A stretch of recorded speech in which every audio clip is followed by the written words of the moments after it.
Hello दोस्तों, आज फिर मैं एक छोटी सी कहानी आप सभी के सामने लेकर आया हूँ। कौशल राज्य का सूर्योदय हमेशा की तरह भव्य था। चारों ओर से बहती मंद पवन, पक्षियों की चहचहाट और खेतों में काम करने वाले किसान की मधुर गीतों का आवाज पूरे माहौल को पवित्र कर रहा था। लेकिन आज महल में कुछ विशेष था। महल के अंदर से स्त्रियों की हंसी और बच्चों की किलकारी सुनाई दे रही थी। ब्राह्मण कुल में एक तेजस्वी बालक का जन्म हुआ था। ज्योतिषियों को बुलाया गया और वे सभी पंचांग और ग्रह नक्षत्र देखकर आपस में मुस्कुराने लगे। राजा ने उत्सुकता से पूछा, आप सभी ने पंचांग देखा? क्या है इस बालक का भविष्य? ये आगे चलकर क्या करेगा? कुछ तो बताओ। मुनियों, कहो इस बालक का भविष्य क्या है? आप लोग आपस में एक दूसरे से बात कर रहे हैं। कुछ तो होगा, कुछ तो सच्चाई होगा, कुछ तो करेगा ये लड़का। मुख्य ज्योतिषों ने गहरी सांस लेते हुए फिर से अपने पंचांग की ओर ध्यान से देखा और फिर 2-3 मिनट गहरी बात करने के बाद लोगों से सोचा कि क्या राजन को बताया जाए या नहीं बताया जाए, छुपाया जाए इस बात को। फिर उन्होंने सोचा नहीं, राजन को बताया जाए। राजन, यह बालक अद्भुत तेज और धनी होगा। यदि यह ज्ञान के मार्ग पर चलेगा तो महान ऋषि भी बनेगा, लेकिन यदि संसार की मोह माया में फंसा तो रक्तपात करेगा, भयंकर हत्यारा बनेगा। अगर जो ये सही मार्ग पे चले तो ऐसा ऋषि बनेगा जो लोग सदियों तक इंतजार करेंगे, लेकिन अगर ये मोह माया में फंसा तो ऐसा रक्तपात करेगा, ऐसा भयंकर हत्यारा बनेगा जैसा लोग सोचे थे। सभी स्तब्ध रह गए। माता पिता ने यह सुनकर बच्चे का नाम रखा अहिंसक।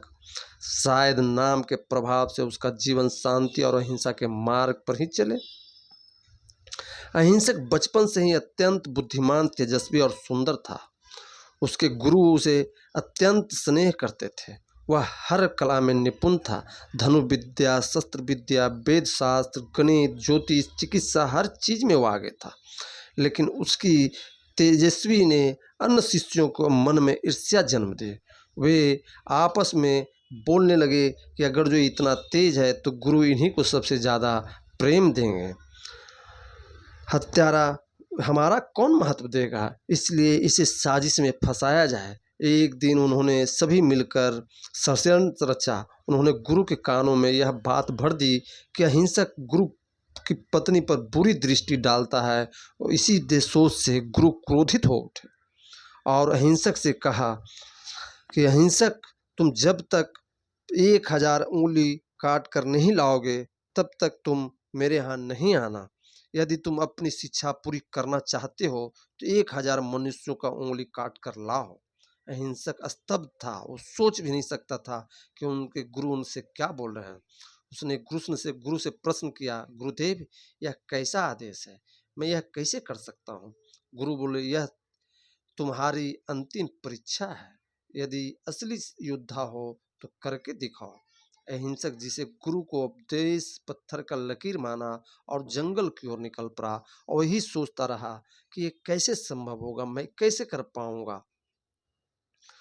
उंगल जंगल में राहगीरों को मार कर अहिंसक उनकी उंगलियों को काटता और उन्हें एक माला में पिरोता।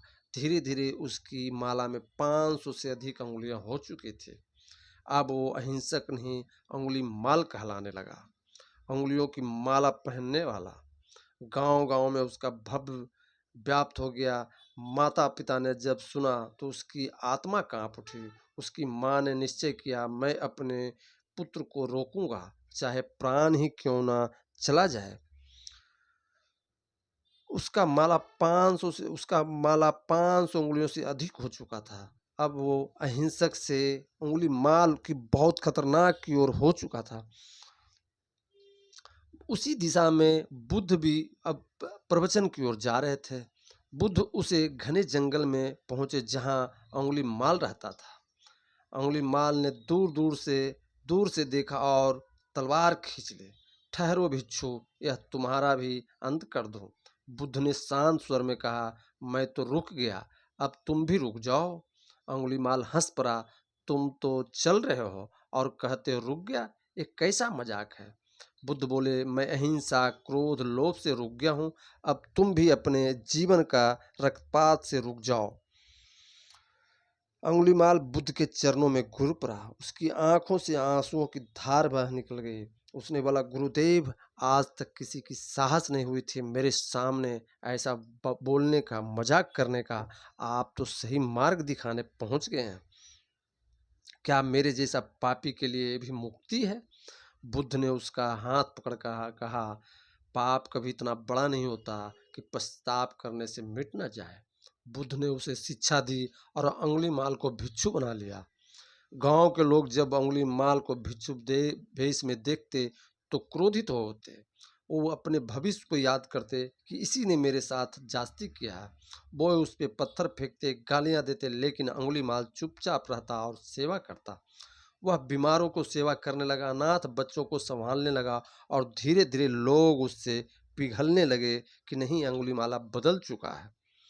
अंगुलीमाल ने अपने जीवन के शेष वर्ष ध्यान और सेवा में लगाया। एक दिन ध्यानस्थ में ही उसने समाधि प्राप्त कर दी। बुद्ध ने अपने शिष्यों से कहा, देखो, यह वही अंगुलीमाल है जो हत्यारा था, अब वह साक्षात अरहंत बन गया। ऐसा ऐसा बना कि लोग सदियों तक इसको याद रखेंगे। ऐसा हत्यारा होने के बावजूद भी ऐसा सही मार्ग पकड़ा, लोग बोलते रह जाएंगे कि इसने भी कुछ अलग कर कर दिखाया। कोई भी इंसान कितना भी गहरा अंधकार में क्यों न डूबा हो, अगर वह सच्चे हृदय से परिवर्तन चाहे तो प्रकाश पा ही सकता है। करुणा और क्षमा सबसे बड़ी शक्तियाँ होती है। अगर कोई भी इंसान कितनी भी गलतियां क्यों ना कर ले, अगर जो उसकी संगत सही है, उसकी शिक्षा सही है, उसे बताने वाले सही हों, तो सही मार्ग पर चलेगा ही। एक कहानी आप सभी ने बहुत पहले भी सुनी होगी, बचपन में भी सुनाया गया जाता था। आज फिर से मैं सुना रहा हूँ, क्योंकि कोई भी अच्छी चीज़ बार बार रिपीट करने से आपके अंदर एक उत्तेजना, अच्छी ऊर्जा प्रवाहित होती है। यह कहानी फिर मैं आपके सामने लेकर आया, आपको ज़रूर होगा अच्छा लगेगा। आप इसे पसंद करते हैं ना पसंद करते हैं, ये आप पे निर्भर है। अगर आप लाइक सब्सक्राइब करते हैं, फिर भी मैं इससे अच्छी से अच्छी कहानी आप सभी के सामने ज़रूर लेकर आऊँगा। धन्यवाद।